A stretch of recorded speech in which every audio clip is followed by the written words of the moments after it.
Hey everybody, this is Mr. Bortnick for AP Calculus AB. We are in Unit 5, Analytical Applications of Differentiation. Today's topic is 5.7, where we're using the second derivative test to determine extrema. Enjoy today's notes. All right, for today we are talking about section 5.7, the second derivative test.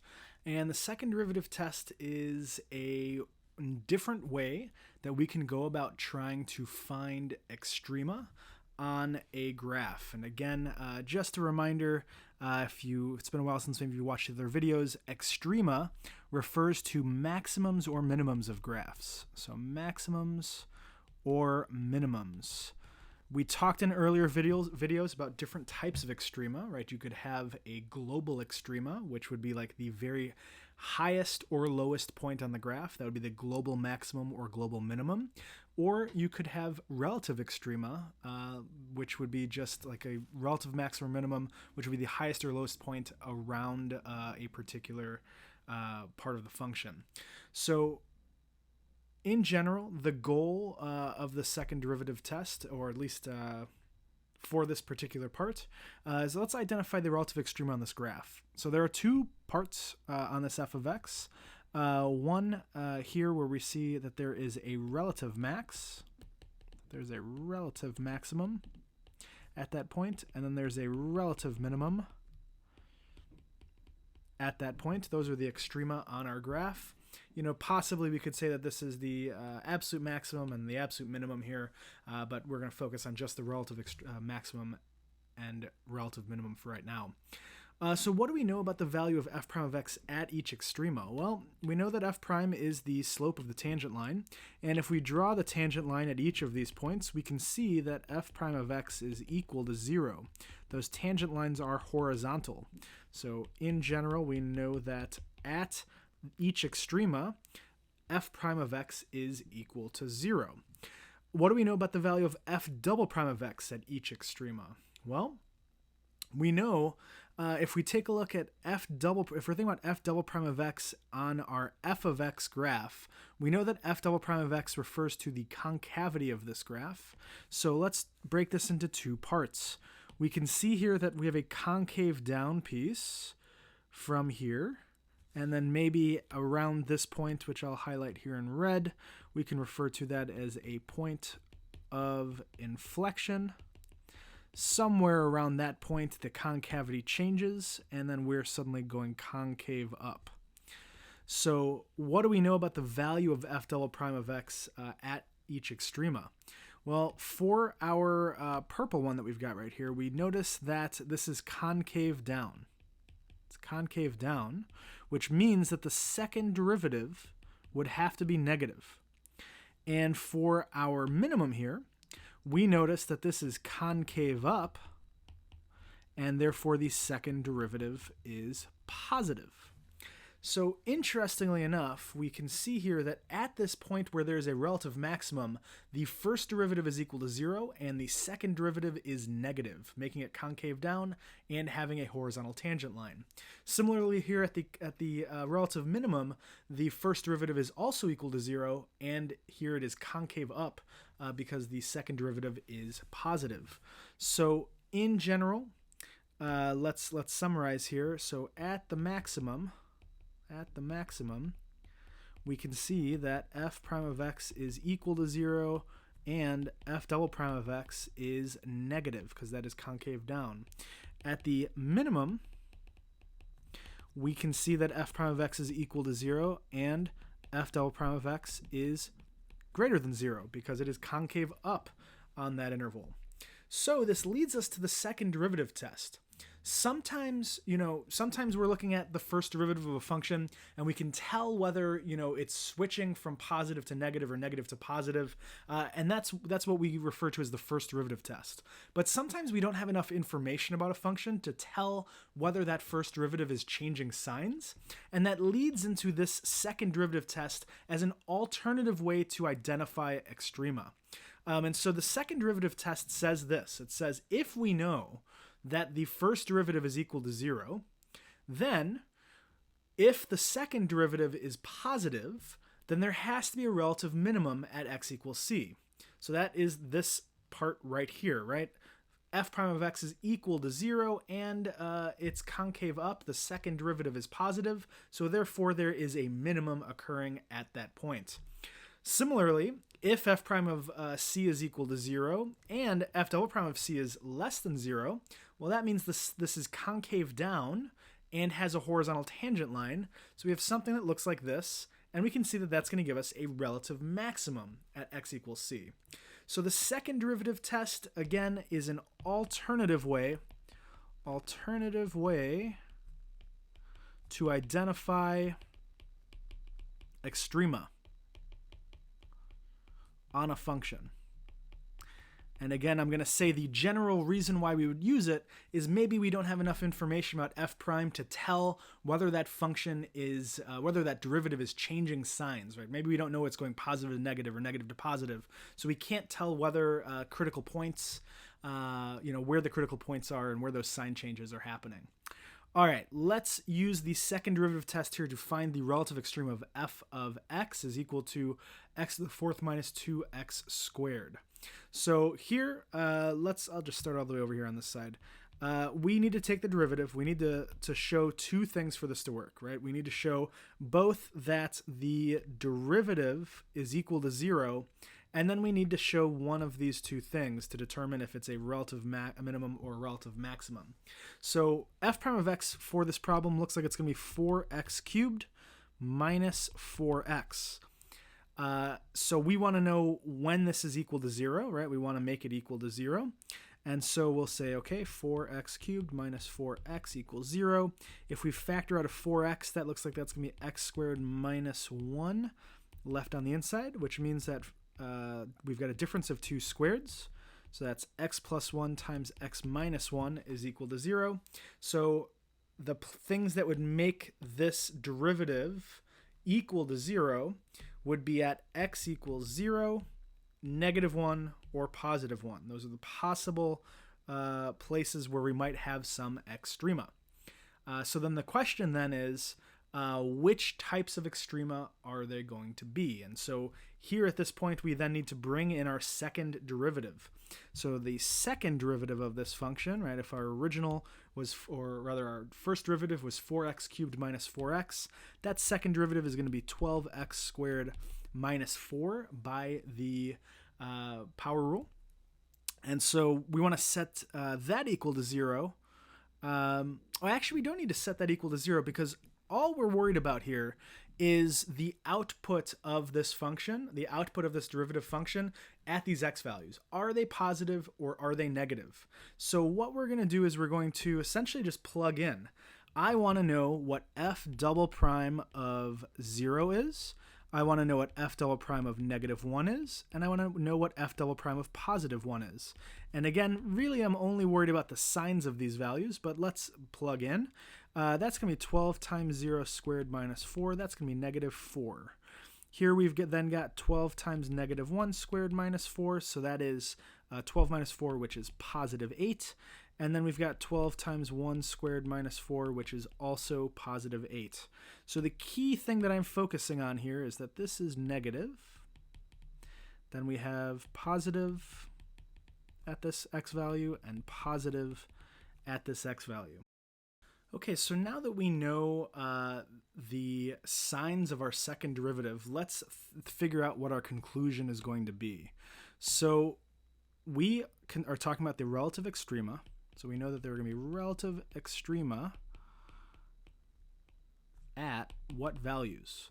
Well, we know that at x equals 0, there will be a maximum since f prime of 0 is 0 and f double prime of 0 is negative. Why does that make sense? Well, if we know that f double prime of 0 is negative, that means that this is concave down. And if f prime of 0 is 0, that means it's got a horizontal tangent line. So the only place that that could occur would be at a maximum. Similarly, we can say similar statements that at x equals -1 and x equals 1, there will be minimums since f prime of x is equal to 0 and f double prime of x is positive at those values. And again, similarly, the idea here is if f double prime of x is positive, we know that this thing is concave up. And if f prime of x is equal to 0, then we have a horizontal tangent line. The only place where that's going to occur is at the minimum of that little area right there. Great. That's number 1. Number 2, use the second derivative test to find the relative extrema of f of x is equal to the square root of 2x minus 2 cosine of x on the interval from 0 to 2 pi. So similar to the last one, I'm going to start with the first derivative all the way over here.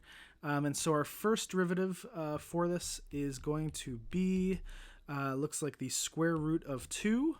And then if we take the derivative of negative 2 cosine of x, that's going to become positive 2 sine of x.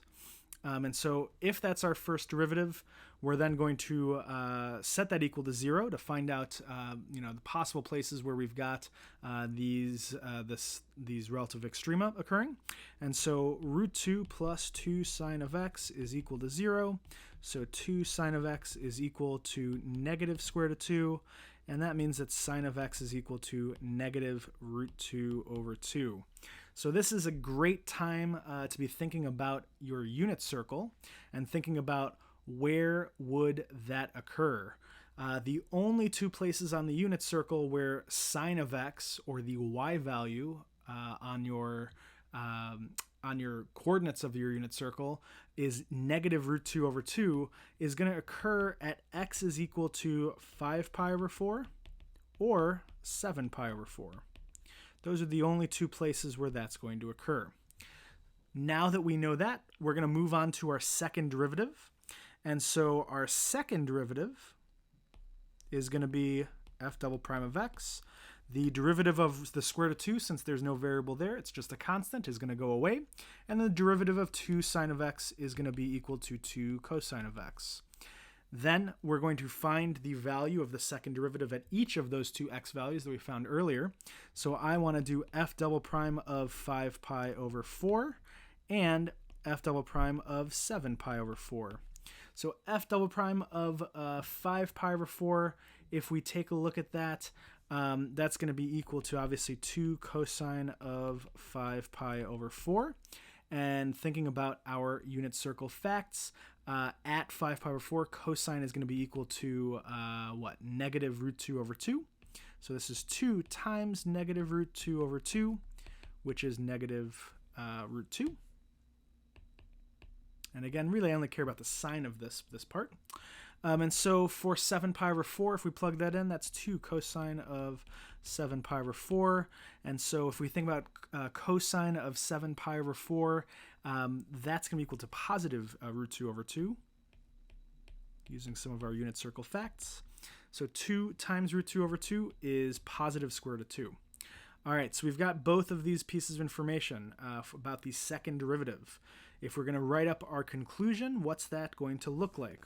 Our conclusion here is going to say there is a maximum, so a maximum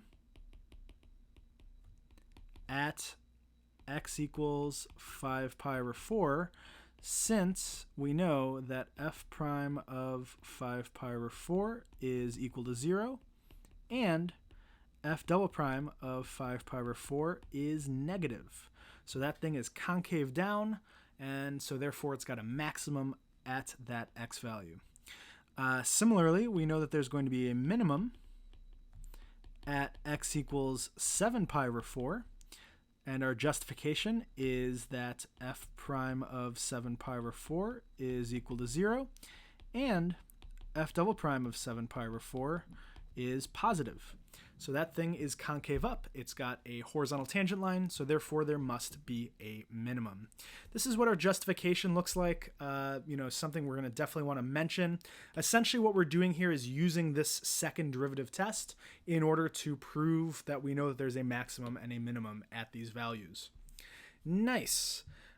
So if there is only one critical point, and that critical point is an extremum, either a maximum or a minimum, then it's got to be an absolute if it's the only one, it's got to be the biggest or the smallest. So it's the absolute extremum, being that maximum or minimum. So let's see that in this problem. So this previous problem number 2, had 2 different critical points. And so, that we don't know whether they're absolutes or not. But here, number 3, we'll see one that looks like this. Okay, so let's take the derivative f prime of x. If we want to find the critical points of this, or find the extremum for number 3, the derivative of this looks like we're going to need to use the power product rule to do this.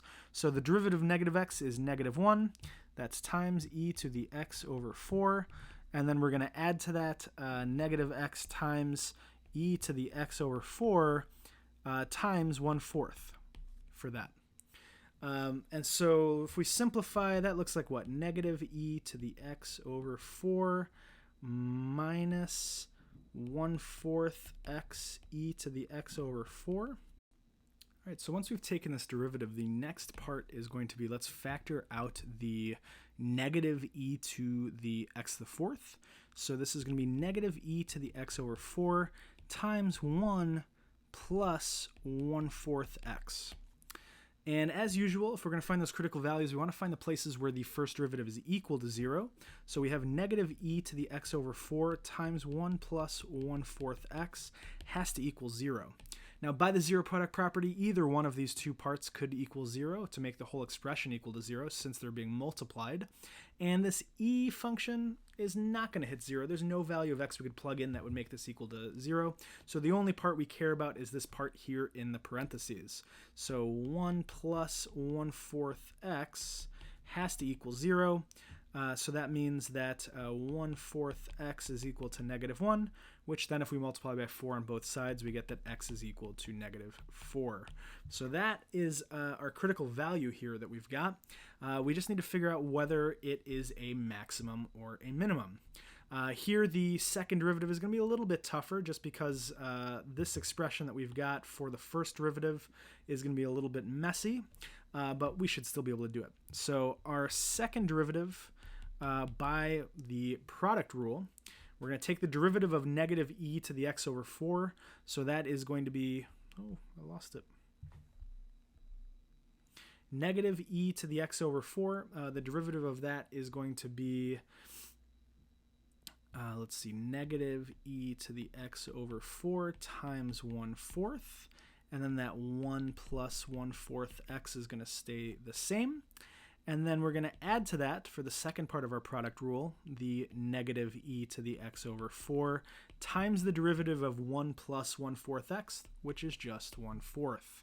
From there, let's see how we can clean this up. So we've got a negative 1/4 e to the x over 4 times 1 plus 1/4 x minus 1/4 e to the x over 4. Looks like both of these have got that negative 1/4 e to the x over 4, so I'm going to factor that out. And this is going to become negative 1/4 e to the x over 4 times 1 plus 1/4 x plus 1. Or negative 1/4 e to the x over 4 times, we've got what, 1 plus 1, so that's going to be 2 plus 1/4 x. And from there, this is our second derivative. So, and we only have one critical value, so let's plug in our -4 there for our second derivative and see what happens. Again, we're really only curious about whether this is positive or negative.